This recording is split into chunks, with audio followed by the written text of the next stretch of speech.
On the outside, Evelyn was still the same woman, her silver hair neatly pulled into a discreet bun, her hands firm, calloused from life, yet still precise when it came to embroidery, cooking, and care.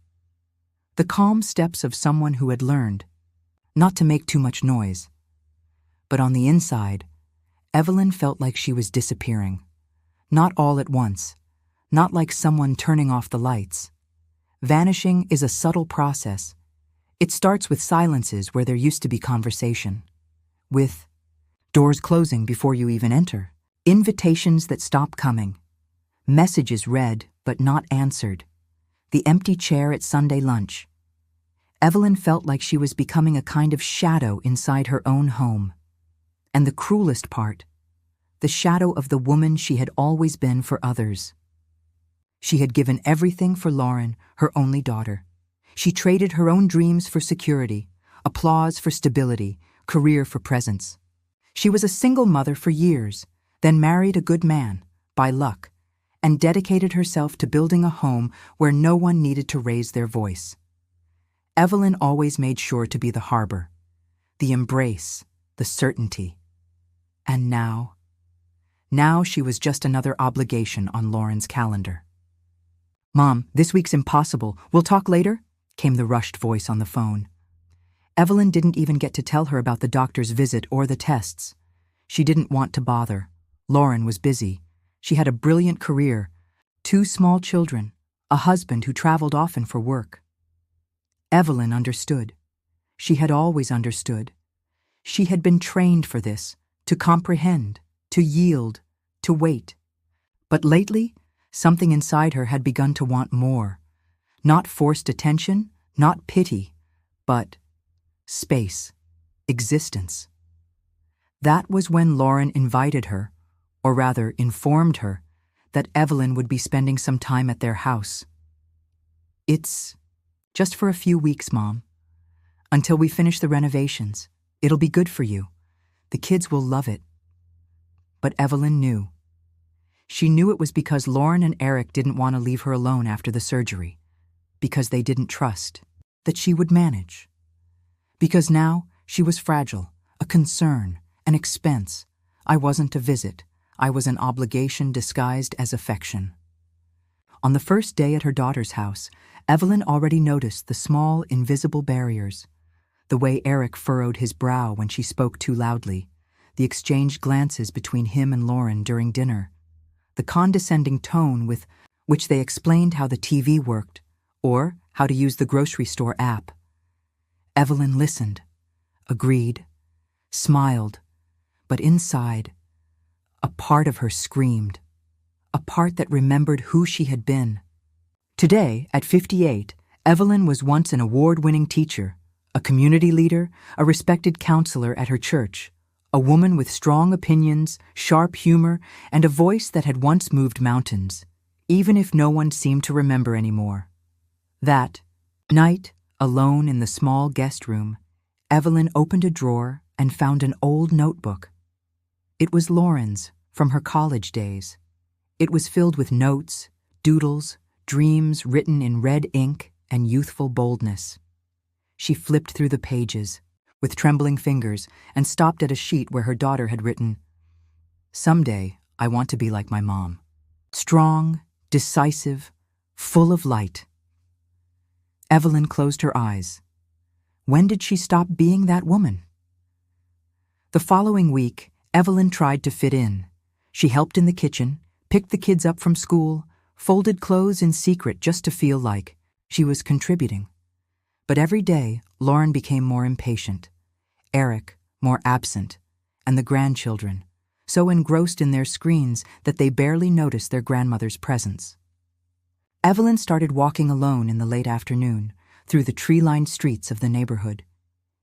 It was during one of these walks that she ran into a forgotten piece of her past. Sitting on a park bench, working on her own crochet, was June, the friend she hadn't seen in over 20 years. June, with her gray hair flowing in the wind, a wide smile, a look that seemed to recognize Evelyn even before she announced herself. "Evelyn? Is that you?" They embraced like two women, who had once been whole and were now reunited in the broken pieces that remained. Evelyn cried, without shame, as if, finally, she was in front of someone who truly saw her. They talked for hours, and June, with her firm voice, said what no one else had said. "You're still in there, Evelyn. You just need to remember how to come back to yourself." That night, Evelyn woke in the middle of the night with her heart racing. She had a dream. She was in her old classroom. The students were silent. She was standing in front of them, just like before. But her voice wouldn't come out. She tried to speak, shout, teach. But no one heard. And then, a younger woman walked into the room. It was herself. Evelyn, at 30, the version of her who believed everything was still possible. The young woman looked at Evelyn in the present and whispered, "If you don't speak, they'll speak for you." Evelyn woke up with tears on her face. In the darkness of the room, she whispered to herself, "Maybe there's still time. Maybe there's still time to exist again." Have you ever felt like Evelyn? Have you ever felt like you were disappearing within your own life? Share in the comments. Your story might touch another woman going through the same thing. I'd love to know where you're watching from and how young at heart you are. When we sat down on that bench, it felt like time had folded in on itself. June still smiled the same way, with that spark in her eyes that always saw beyond the surface. But time hadn't passed without leaving its mark. There were deeper lines on her face and longer pauses between her words. Still, it was her.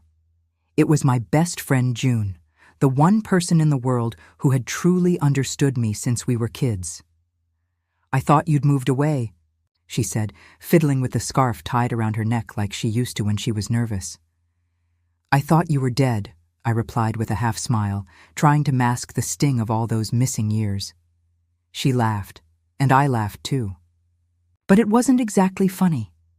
For a moment, all we could hear were the birds and the hurried footsteps of the city around us. Life kept moving, as always, without asking if we could still keep up. "What happened to us?" I asked. And it wasn't an accusation. It came out more like a whisper. June looked down. It took a while for her to answer. "I got married. Remember David? We moved to Seattle. And life, well, it swallowed us whole. You pulled away too. After your mom got sick, you disappeared. But I never stopped thinking about you. I always wondered how your life turned out. I kept imagining the day we'd meet again." She was right. I had disappeared. And for so many years, I blamed time, circumstances, other people. But the truth is, I got lost in being the caregiver, the wife, the mother. There was always someone who needed me. And when no one needed me anymore, I didn't know who I was. I thought about you too, my dear friend. I missed you so much. Your advice, your presence.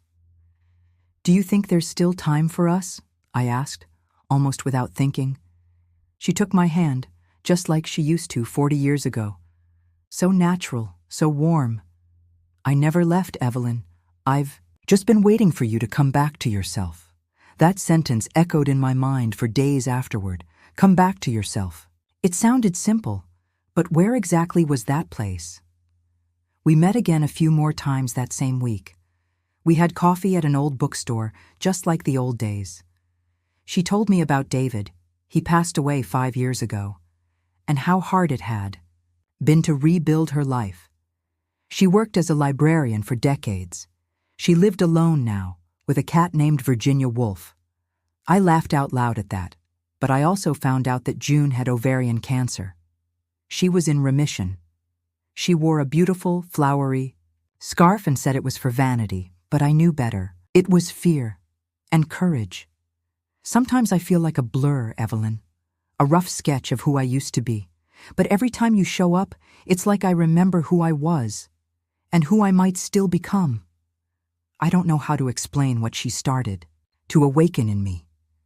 It was like a part of my mind, long asleep had begun to stir. I was starting to feel alive and guilty for it. At home, everything remained in that same dull tone. Lauren would visit on Wednesdays, always in a rush. Eric was constantly on his phone. They looked at me with polite affection, handled me like porcelain. "Did you see that insurance form?" Eric asked, flipping through the papers on the kitchen table.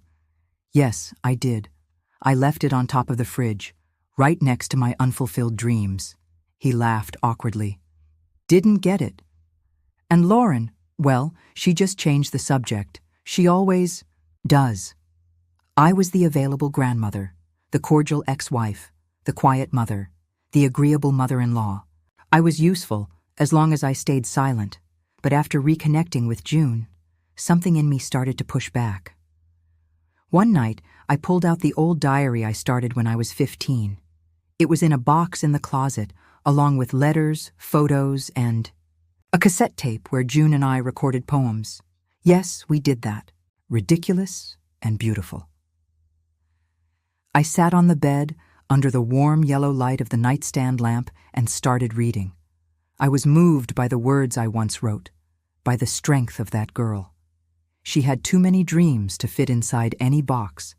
And now, this woman I'd become couldn't even remember how to dream. I cried. For me, for who I didn't become, for who I might still try to be. Our next outing was on a sunny Saturday. We went to the lake. I brought 2 egg salad sandwiches, my mother's recipe. June brought a little radio. We played music. We laughed like teenagers. We danced, even with our joints protesting. She looked at me with that motherly, mischievous expression. "Evelyn, when was the last time you did something just for yourself?" I didn't have an answer. Maybe that's what I'm missing. Choosing myself, welcoming myself, allowing myself. On the drive back, I glanced in the rearview mirror and saw myself, truly saw myself. Aged, yes, but with eyes that were hungry for more. June hugged me before getting out of the car. She looked me in the eyes and said, "Promise me." "You will think about your answer," I promised. And ever since, I haven't stopped thinking. Sometimes I wonder if the silence in my house is louder than when Lauren was a child. When she used to run barefoot through the hallway, singing school songs at the top of her lungs, calling me to see any silly little thing she found in the garden, ahoy. Rock shaped like a heart, a lemon-scented leaf, a fallen bird's nest. The house is still standing, but now it feels hollow. And me? On the outside, I might still be Evelyn, but on the inside, I've become someone who just waits for the next call, like a useful object tucked away in a drawer, taken out only when needed. It was Thursday afternoon when Lauren showed up unexpectedly. "Mom, I'm so glad you're home," she said, already walking in, as if, of course, I'd be there. Like always. She kissed me quickly on the cheek, that kind of automatic affection, the kind you give without thinking, without stopping, without looking, someone in the eye. "Can you watch the kids this weekend? Eric and I are going on a quick little trip, just 2 days, nothing major." I hesitated. For the first time in a very long time, I actually hesitated. She noticed. "Oh, Mom, please, just Saturday and Sunday. The babysitter's charging a fortune 'cause it's the weekend and all. And the kids love being with you. It'll be great for them." For them, never for me. It's never for me. I was supposed to meet a friend on Saturday. "But I guess I could try to reschedule," I replied, falling back into my usual excuse that my life can always wait. Lauren didn't even respond. Or maybe she just chose not to hear me. "You're an angel, Mom. I'll bring croissants from that bakery you love on Monday, I swear." She was already on her phone, texting. "Eric's gonna love this. We really needed a break, you know?" Yes.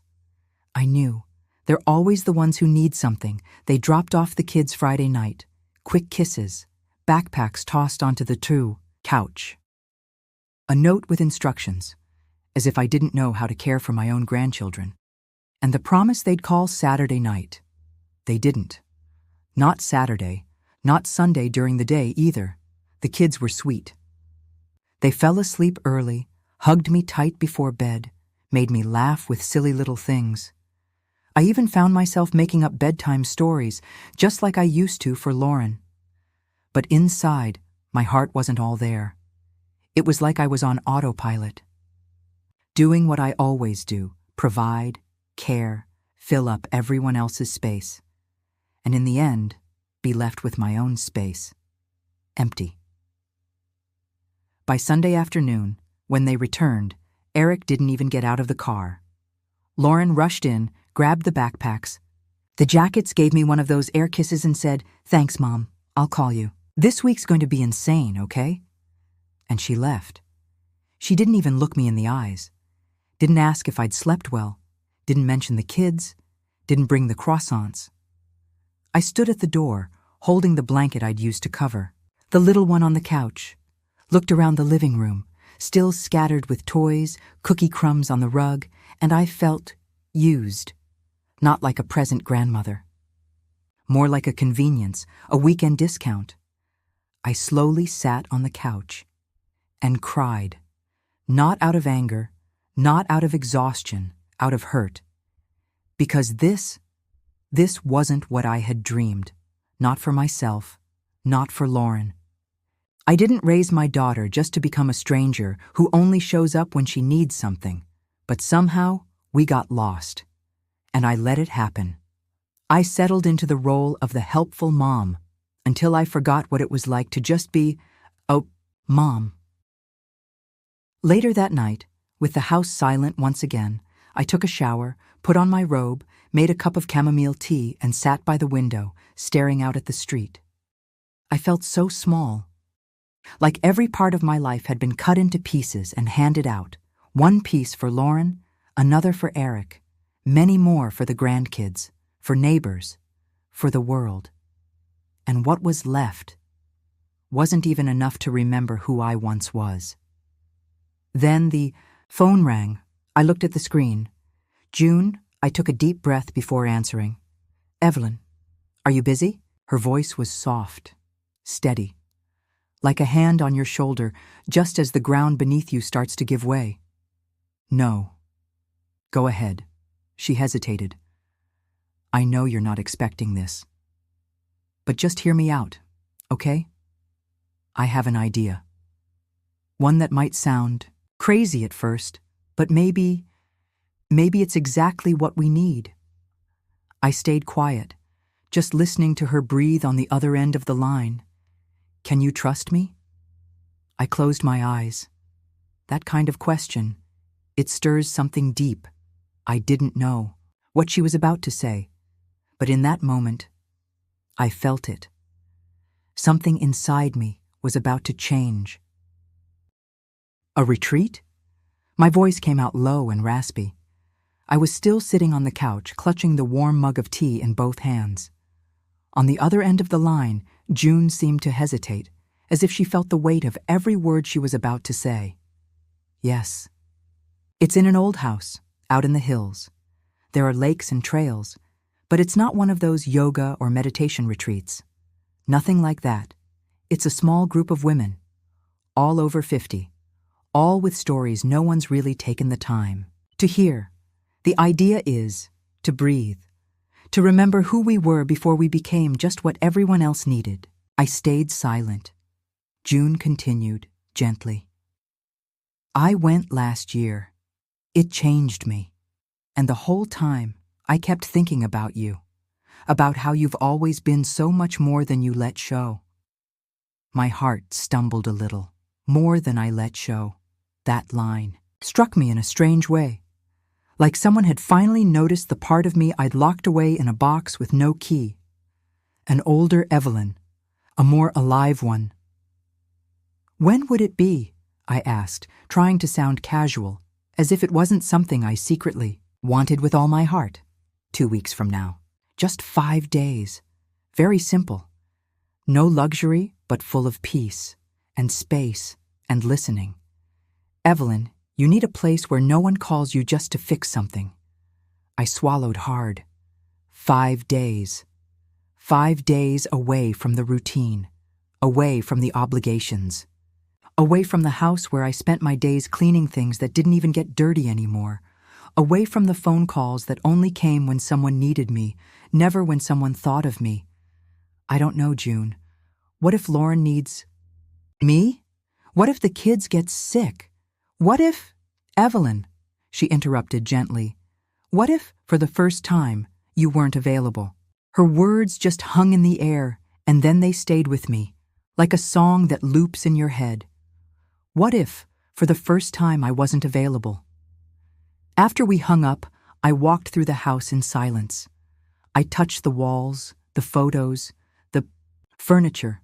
I touched myself. I opened the kitchen drawer and saw my little notebook, the one I use for daily tasks. Buy bread, call the plumber, prep lunch for Lauren on Friday.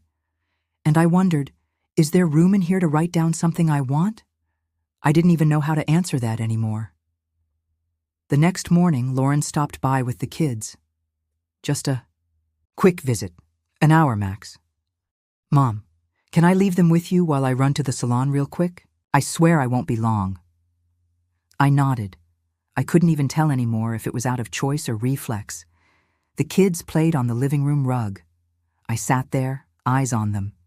But my mind was far away, thinking about June, about the women in that retreat, about stories I didn't even know I needed to tell, about the questions no one had ever asked me. Not even Lauren. When she returned over 2 hours later, she glanced at her nails and said, smiling, "They look amazing, right? I really needed a little time just for me." And I just smiled. A small, tired smile. She didn't even notice, as Lauren talked about her nail polish, a friend she bumped into, the new teacher at the boys' school. I looked at her and saw something that stung.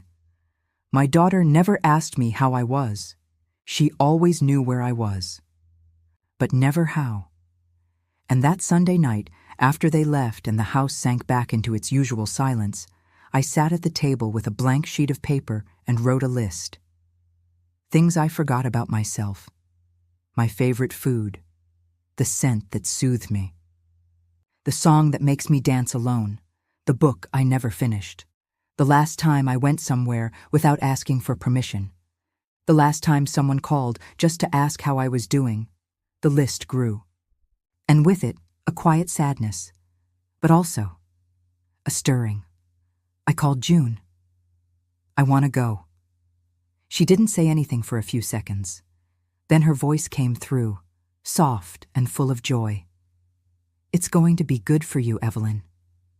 I promise. Over the next few days, I started getting ready. I didn't tell Lauren. I wasn't sure how she'd react.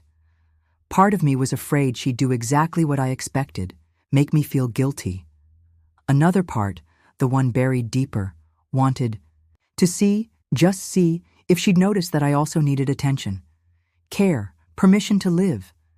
I bought a new suitcase, small, light. I forced myself to pack only what was necessary. Not too many clothes, not too many fears. The house was in order. I left everything clean and organized. The plants watered, the fridge with just enough to not spoil. But what about me? I wasn't in order. I was whole, yet only halfway there. Maybe it's time to try something different, I told myself. A mental strategy to accept the discomfort this new step was bringing, even if no one understood. Even if no one asked. Even if it looked like selfishness. Maybe it was just survival. I don't know exactly what's waiting for me in that place, but I know exactly what's waiting if I stay.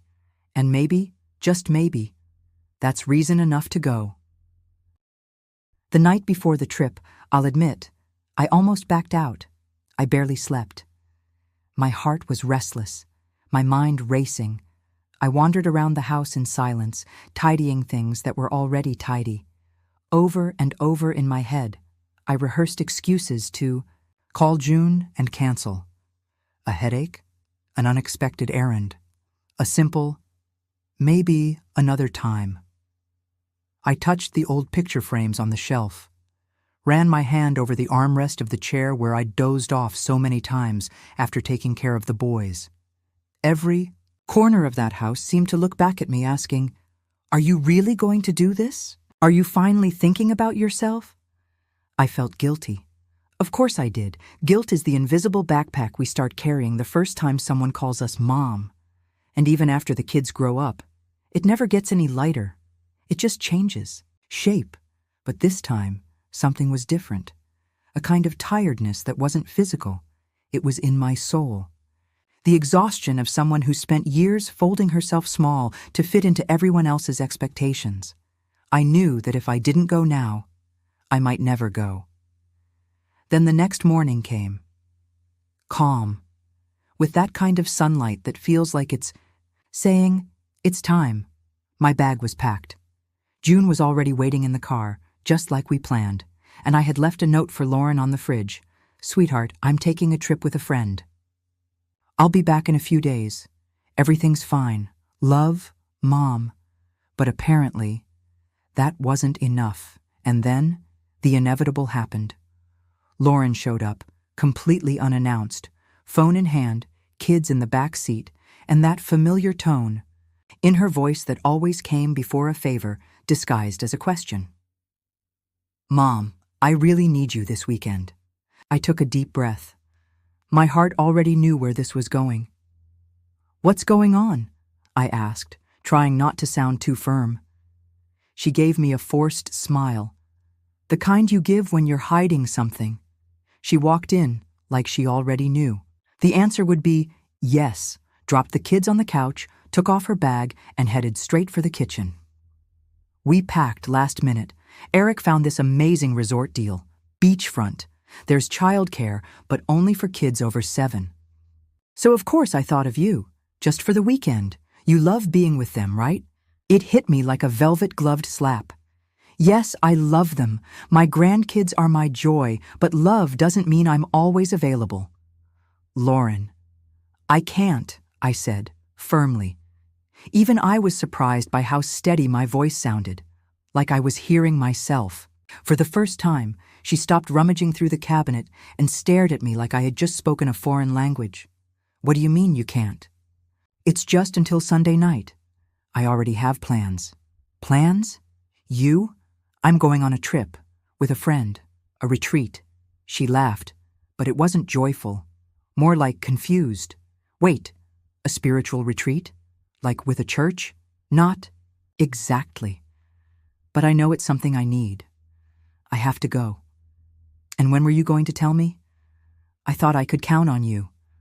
"Lauren, you only call me when you need me. Never just to talk, or to ask if I'm okay, if I'm tired." She looked hurt, but she didn't stop. "That's not fair. You've always said you loved helping out." "Because I thought I was part of the family. But now, I feel like I'm just the free babysitter." Her mouth opened, then shut. She took a deep breath. "Mom, it's just one weekend. Eric and we're trying to reconnect. You know how the routine gets." "Oh, I know. I lived it for 30 years. And that's exactly why, at 58, I want to reconnect with myself now." She blinked slowly, like it was finally sinking in. But instead of drawing closer, she pulled away. "Fine. So that's it? You're really leaving me hanging? The boys were so excited to see you. And I love them. But I won't keep erasing myself to make life easier for everyone else." A heavy silence filled the room. She turned toward the kids and said, "Come on, boys. Grandma's busy." They didn't understand. One of them even asked if I'd still make pancakes, the kind only I know how to make, and that broke something inside me. Lauren didn't hug me, didn't say thank you, didn't even try to understand. She left like I had betrayed her, and still. I closed the door, pressed my forehead against the cool wood and let the tears fall, not because I regretted it, but because for the first time in my life, I had chosen me, and it hurt. Freedom hurts at first. June was still waiting, engine running. She gave me a gentle look, full of kindness but no pressure. "All good?" she asked. "Everything's been said," I replied, trying to smile. "Then it's time." The road carried me through memories. The day Lauren was born, her first fever, the sleepless nights, the handwritten lunchbox notes, the mother-daughter talks that slowly turned into nothing but cries for help. I don't blame her for everything. But I can't keep saying yes to everything either. She grew up, and somewhere along the way, I faded. Now it's like I have to learn all over again how to be a woman, not just someone's mom. June pulled me out of my thoughts. "You were brave today," she said. "Saying no to your child is one of the hardest things we ever do. But sometimes it's the only way to say yes to yourself." I looked at her with gratitude, grateful to be seen, to be understood without having to explain. The retreat was far, but not unreachable. It felt hidden from the world, but open to anyone ready to find themselves again. The place was simple, surrounded by trees, the smell of damp earth, the kind of quiet that feels healing. We were greeted with warm smiles, hot tea, and a note that read, "Here, you don't have to be strong, just honest." That night, we had a shared dinner on the terrace. Simple food, made with care. The women spoke in soft tones, small groups, gentle laughter, stories passed like fragile treasures, and no one asked me how many grandkids I had. No one wondered where my husband was. No one assumed I was just tagging along. I was simply me. I stayed mostly quiet, watching, listening. And I discovered a new kind of language, one that didn't depend on to-do lists or school calendars. A language of stillness, of knowing glances, of time that didn't demand to be filled. Before bed, June gave me a quiet hug and a smile that said, "You did the right thing." I walked into my room with a weary soul and a suitcase full of doubts. But there was peace there. I closed the door, turned off the light, and in the calm darkness of a place where no one needed anything from me, I finally began to hear a voice that had been silent inside me for years, my own. On the first morning of the retreat, I woke up before sunrise. Not from insomnia. This was something else. A different kind of stirring, like my body knew something was about to change, even if my mind didn't yet. The house we stayed in was rustic yet warm, stone walls, sheer curtains, and always that soft scent of lavender in the air. But the silence, that was the real gift. A silence that didn't demand anything from me. I looked out the window and watched the sky slowly shift. Hints of pink and gold stretching across the horizon. Outside, the world felt like it was breathing in sync with me. I went downstairs slowly, not because I was tired, but because my steps were learning a new rhythm. In the shared kitchen, there was a woman with long white hair sitting with a mug of tea in her hands. She smiled at me. "First time here?" she asked, already knowing the answer. "Yes, and I'm still trying to figure out why I came." She laughed, one of those deep, knowing laughs born from decades of healed wounds. "You came because you got tired of being what everyone expected. Now you'll learn who you are when no one's watching." I didn't reply, but those words echoed through me all day. After breakfast, we gathered in a circular room, pillows on the floor, open windows looking out to the garden. There were about 20 women, all ages, all kinds, some guarded, some already open, eyes wide with hope. Our guide, Clara, led the first activity. Describe who you are, without using your name, your job, or any family ties. I froze, sat in silence, listening. One woman said, "I am a woman who forgot what she liked to read." Another said, "I'm someone who learned to speak softly, so I wouldn't bother anyone." A third whispered, "I'm made of longing, and things I never said out loud." Each sentence hit me like a wave. When it was my turn, I felt a lump in my throat. I took a deep breath and said, "I'm someone who spent so many years caring for others. I no longer know what to do with empty hands." Clara gave a warm smile. No one clapped. No one interrupted. There, silence meant respect. It meant space. That afternoon, we walked a trail in silence. Each step felt like letting go of one more stone I'd been carrying in my pocket. I saw a woman crying quietly on a bench, another scribbling furiously in a worn-out journal. June was always nearby, but never intrusive. She knew. She felt it. Later, we had a writing circle. The prompt, "What have you lost from yourself?" I stared at the page for minutes. Then suddenly, my hand started moving on its own. I lost my lightness. I lost the ability to listen to myself without thinking of others. I lost the joy of dancing alone in the living room. I lost my name between the lines of Lauren's mom and the boy's grandma. And now, I want it all back. I closed my journal, eyes brimming. Not because it hurt, but because it healed. That night, we gathered by the fire. There was hot tea, soft blankets, and a sky that seemed to wrap its arms around us. June sat beside me. We didn't speak for a while. Then she said softly, "Do you realize how different you look?"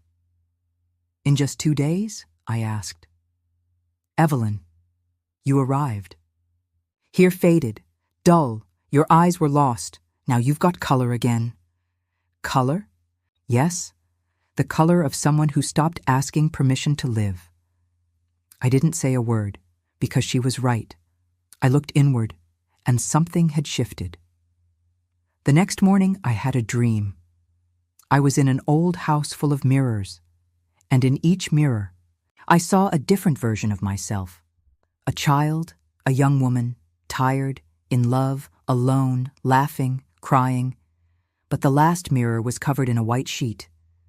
Just as I reached to uncover it, I woke up, and I wondered, what part of me am I still not ready to see?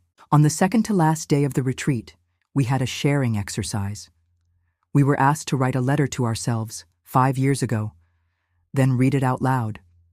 My hands trembled, but I read, "Dear Evelyn, I know you're tired. I know you're trying to please everyone, thinking that's what love means.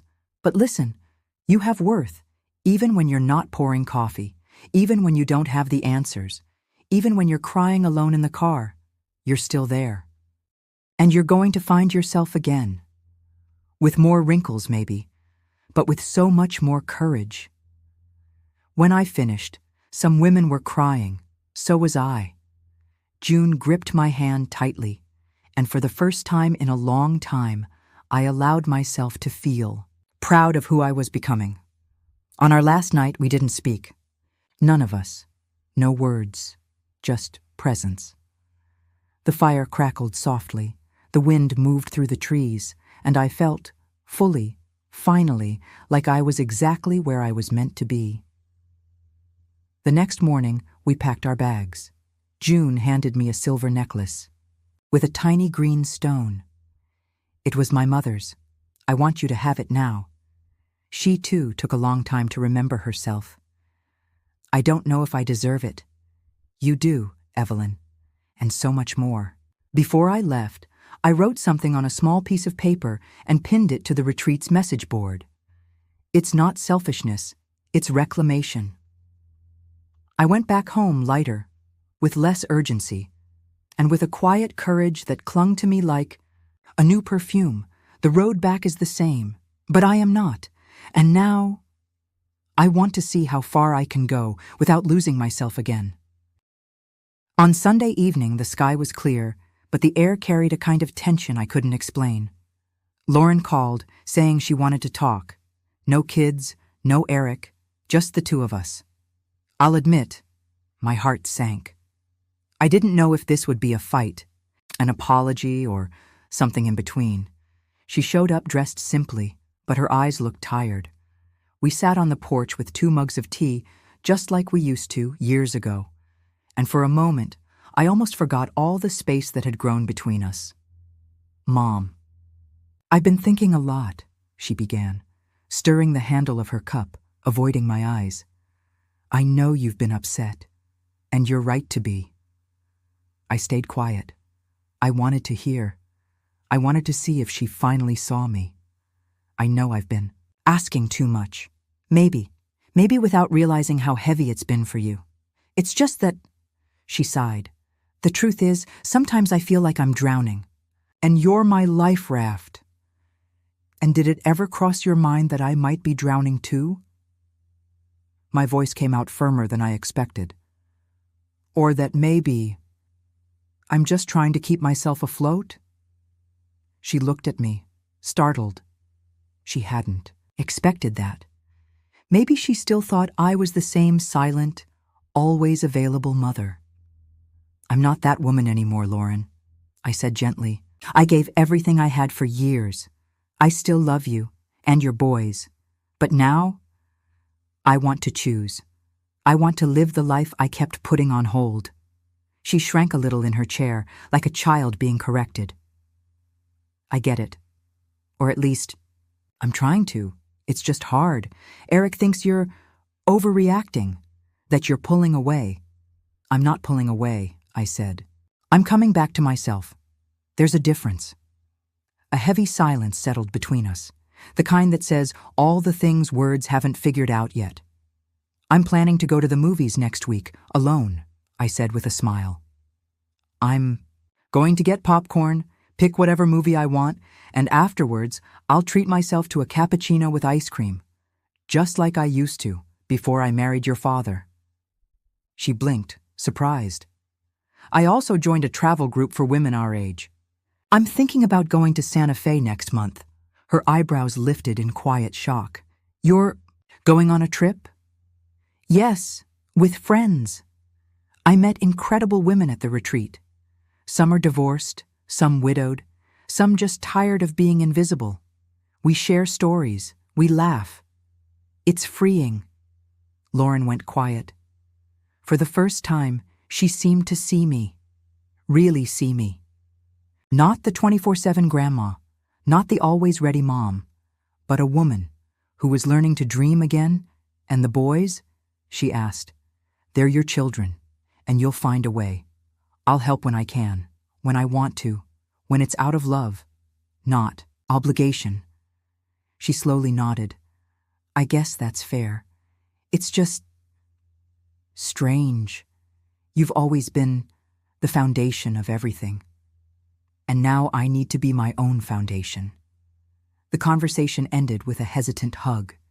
She didn't understand it all. Maybe she won't for a while, but she respected it. And that was already a start. In the days that followed, I started saying no more often. Not because I was angry, but because I had learned that saying no to them meant saying yes to me. And for the first time in a long time, that brought peace. I started signing up for book club afternoons, coffee and laughter with June and new friends, volunteering at church. We planned more trips, more adventures. I went to a museum, took a painting class, laughed until I cried watching stand-up comedy on my tablet, alone, and I felt alive. Lauren still tries sometimes to get me to change my plans for her. But now, I decide. When I can, I spend time with the boys, and I enjoy it. When I can't, I don't feel guilty. I don't explain. I don't apologize, and even if not everyone understands, that's okay. I don't need their permission to bloom anymore, because after so many years putting others first, I finally realized I deserve to be loved by myself too, and if they call that selfish, so be it. I call it freedom. I call it life. I call it finding my way back to the woman I used to be, the one who now smiles without apology, because now I choose. Thank you so much for listening to this story. If it touched your heart, please give it a like, and don't forget to subscribe for more powerful stories about love, strength, and second chances.